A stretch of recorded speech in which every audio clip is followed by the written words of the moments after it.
l'AES a mis ses défenses en alerte maximale et a menacé de neutraliser désormais tout aéronef non autorisé. Ma question maintenant, cet incident est-il un simple malentendu technique ou un signe d'escalade militaire entre la CEDEAO et Non, l'AES? attends, l'avion là cherchait quoi là-bas? Il cherchait quoi sur le territoire burkinabé? Avant qu'un avion ne décolle, l'itinéraire est tracé. Oui, mais un avion en détresse. En détresse, oui, d'accord. S'il est en détresse, ça veut dire qu'au moins on connaissait son itinéraire. Quand le Nigeria nous fait croire que non, l'avion devait aller en Portugal pour machin. Et le Portugal demande qu'il ne connaît pas cette histoire-là, ça veut dire quoi? Non, il croit que le Portugal est dirigé par des mafieux. Voilà. Avec qui il s'attend en France. Il croit que c'est un pays de mafieux comme en France. Voilà. Et qu'on va le suivre les yeux fermés en attendant quelques faveurs financières. Le Portugal est un pays sérieux qui se respecte et qui est dirigé par des gens sérieux. C'est-à-dire qu'on ne peut pas être dans la comédie, dans l'amusement. Il ne faut pas que nos dirigeants d'aujourd'hui pensent qu'ils sont dans les années 1960 où la vérité peut être étouffée. Tout le monde a accès à l'information, à la connaissance aujourd'hui. Et donc, ça les ridiculise davantage. Et on voit combien, en réalité, ils sont dans l'insincérité permanente. Alors voilà, l'avion a cloué, ils n'ont qu'à s'expliquer, ils n'ont qu'à se justifier. Mais une chose est sûre, l'avion avait des problèmes. Attends. Qu'il ait des problèmes ou pas. Il cherchait quoi? C'est ça la clé de base. C'est eux qui disent que l'avion avait des problèmes. Tu en es sûr? Attends. Oui, si l'avion n'avait pas de problème, pourquoi?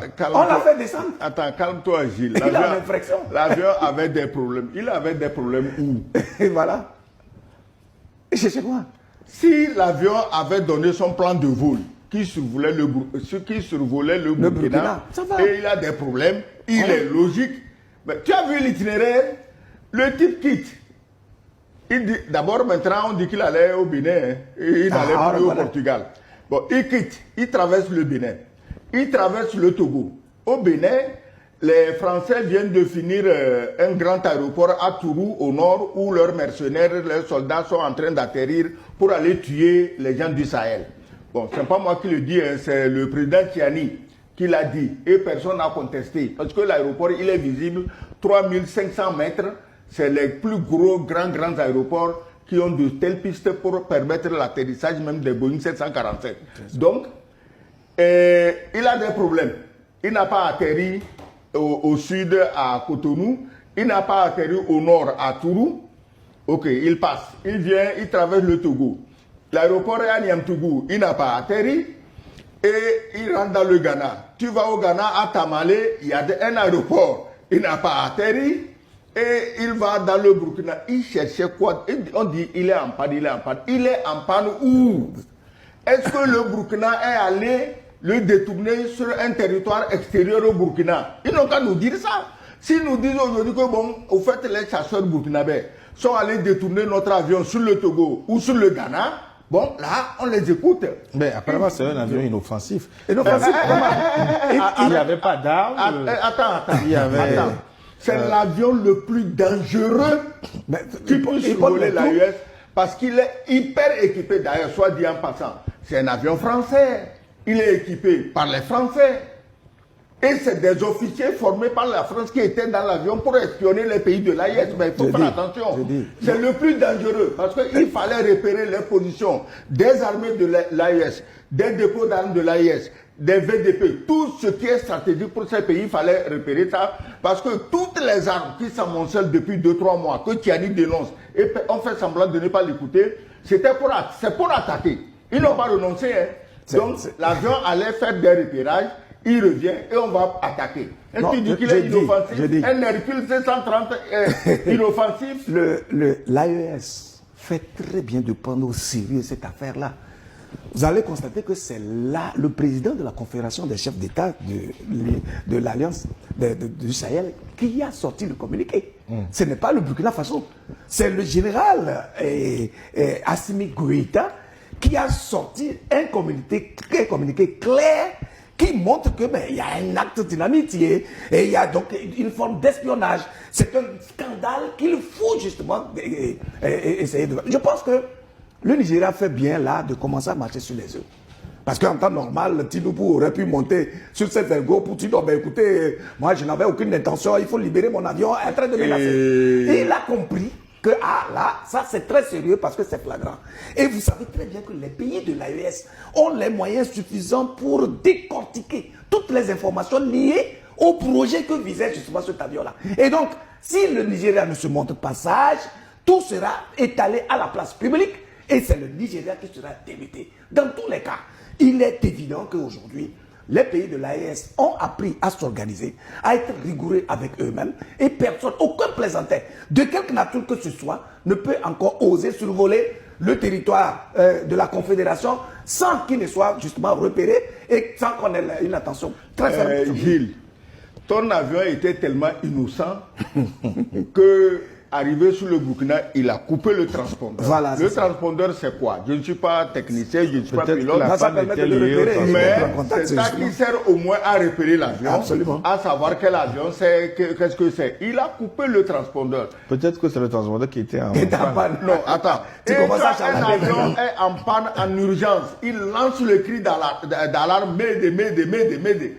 S'il avait lancé Médé là, l'aéroport de Niamtougou aurait capté ça. L'aéroport de Tamale aurait capté ça. L'aéroport de Tourou, leur aéroport au nord du Bénin, aurait capté ça. L'aéroport de Ouaga aurait capté ça. L'aéroport de Bobo aurait capté ça. L'aéroport de ses amis à Korogo aurait capté ça. Il n'y a pas de Médé. Je ne vous connaissais pas expert en... Alors, renseigne-toi chez les gens là avec qui je suis allé à l'école. Je suis incollable en géographie, incollable en histoire. Il faut demander, on te dira. Donc, le transpondeur coupé, tu sais, c'est comme si je viens chez toi la nuit, tu es au bas d'une colline. J'arrive avec ma voiture, je coupe le moteur, j'éteins les phares et je descends doucement. C'est toi.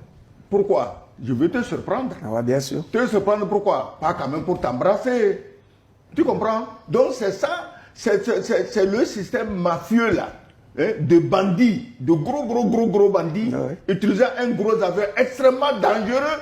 Ils coupent le transpondeur, croyant que le Burkina en est au radar de 1950 que la France leur a fourgué, alors que le Burkina est au radar, non pas de 2025, mais au moins de 2035 à 2040. Les Burkinabés, les gens de l'AES sont à ces équipements que les Russes et les autres pays amis leur ont donné. Donc ils sont allés tester les radars de l'AES. Si les gens de l'AES ne les avaient pas vus, l'attaque aurait été lancée massivement en avion. Mais Luc, l'incident implique le Nigeria, leader de la CEDEAO, et le Burkina Faso, membre de l'AES. Le sommet d'Abuja doit-il prendre position sur cet incident pour éviter un engrenage? Non, si c'est prendre position, c'est de négocier.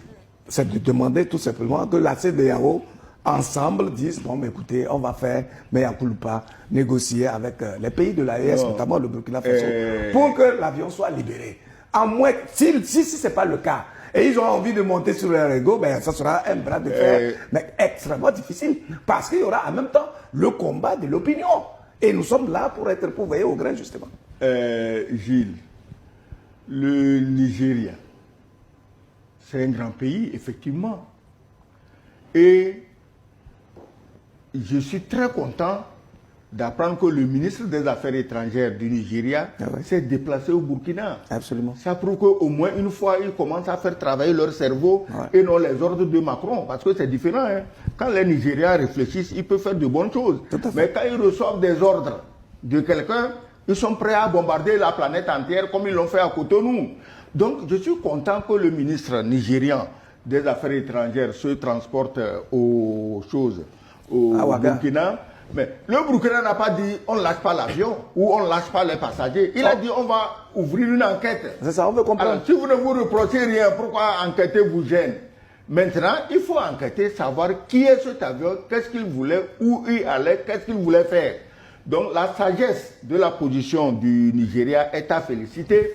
Mais par contre, il y a une bande de tarés au Nigeria, et pas seulement au Nigeria, dans un pays qui n'est pas concerné ni par le Bénin, ni par le Nigeria, mais qui, juste parce qu'il n'aime pas le Burkina, il a des choses, des activistes. Il y a un qui ressemble à un facochère. Je me dis, mais comment une télévision normale peut inviter un facochère sur son plateau? Pour eux, ah mais le Nigeria c'est une puissance, il va aller écraser le Burkina. Je dis, mais comment les gens peuvent être aussi bêtes? Israël, ça fait combien de kilomètres carrés, combien d'habitants? Tout le Moyen-Orient, il était en respect. Pourquoi tous les Arabes ne se lèvent pas un bon matin pour aller envahir Israël, comme vous croyez que les Nigériens, parce qu'ils sont nombreux, vont aller envahir le Burkina? Le Rwanda, quelle superficie, quelle population? Mais l'immense Zaïre, Congo, est en train de pleurnicher matin, midi, soir. La dernière fois, c'est grâce au coup de main de Trump que ça avait l'air de calmer, mais ils n'ont pas arrêté. Ça a repris. Trump a dû encore frapper sur la table pour dire à Kagame, mais arrête tes blagues. Donc, quand les gens raisonnent en superficie et en population convertie en efficacité militaire, je me dis, mais il y a des gens, il faut les attraper par leurs oreilles pour les ramener devant leur maître de CPR.